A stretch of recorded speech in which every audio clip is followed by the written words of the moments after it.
Hello all, welcome back here to the channel, the third video of the day. I told you there would be some videos for you guys once again. I mean, that isn't even including the fact that if Barca had actually done any transfer business, we would have been seeing another video today. But alas, they didn't. The last video of the day is going to be a preview of FC Barcelona versus Real Valladolid. Now, Real Valladolid, a lot of Barca fans, including myself, have had a chance to watch them this season when they watched Madrid playing the club back last weekend. The match has come. The match has arrived. I can't wait. Let's get into it. Alright. Now, we saw last weekend, Real Valladolid, they are a very well-structured team defensively. Real Madrid took 50 minutes to get a goal past them, despite the seemingly wide 3-goal margin of victory, which, of course, on paper, and for goal difference, it is quite large, more than Barcelona's managed to muster this season. In fact, the combined margin of victory from Barca in all their games this season still wasn't that close. Valladolid was in it until the end. Real Madrid, those two late goals in that game. Those were the only 3 goals that Valladolid have managed to concede all season. 1-0 win against Espanyol, 0-0 draw against Leganés. Mind you, both those other teams are promoted teams as well as Valladolid. But it's nonetheless going to be a tough matchup for Barcelona, attacking-wise. Watch them score 5 now. I hope that happens. I hope I just jinxed that out. Barca is free-flowing attacking-wise. I'm going to get to Valladolid's 11 later, but I will get into Barcelona's projected 11 now. We'll see Marc-Andre ter Stegen in goal. Back 4 of Balde. Back 2 of Inigo and Kibarsi, because again, it is the only back 2 that Barcelona can field right now. Koundé is right back. Defensive midfield duo of Pedri and Casado.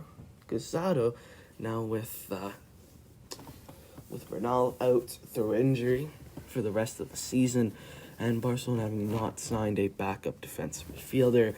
Casado is going to be the guy to be in that position until Gavi de Jong comes back. De Jong may be back as soon as the Girona game, but for now, Casado is going to be there.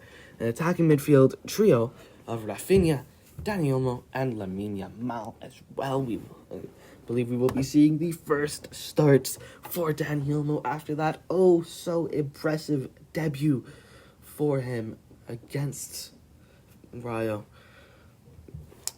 Of course, the should have been penalty, the winning goal, everything turned around with him on the pitch. Hopefully he can keep that form up. You can't really tell much from a debut, but hopefully we have just learned a lot about what Olmo is going to bring to Barcelona. This isn't just another Coutinho moment.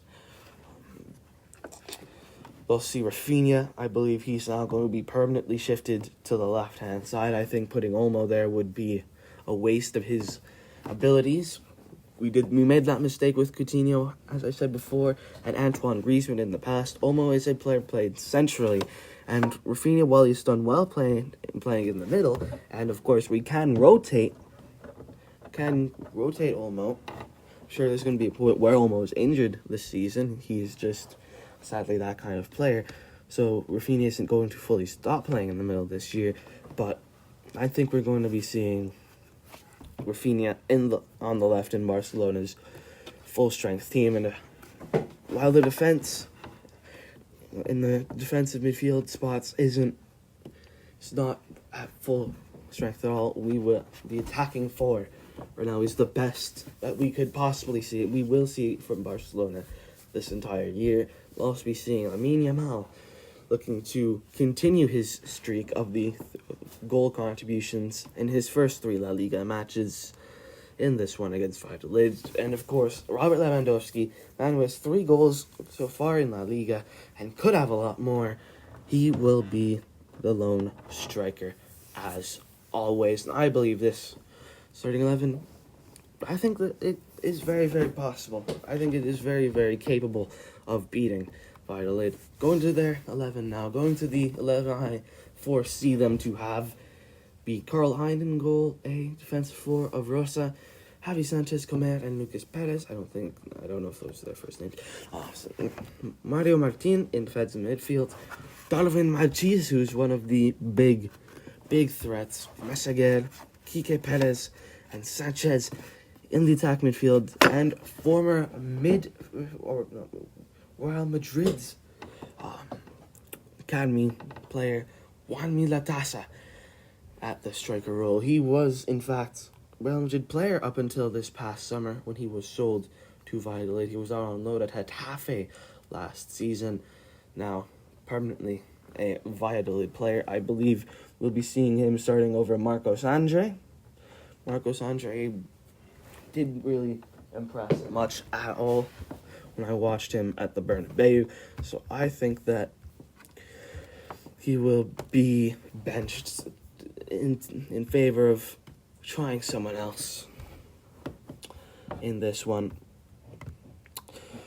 That is my Valladolid 11. And yeah, it's not going to be an easy game, of course.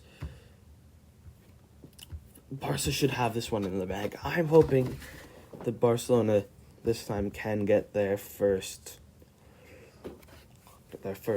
win by multiple goals of the season so far, because this should be their easiest game of the calendar up to this point. We've beat Valencia, we've beat Athletic Club, we've beat Rayo.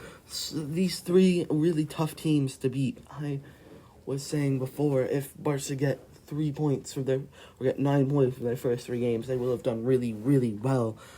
And they have got 9 points from their first 3 games. Now it's just time. We have the open lane, we have the open goal. Now it's just time to put it in.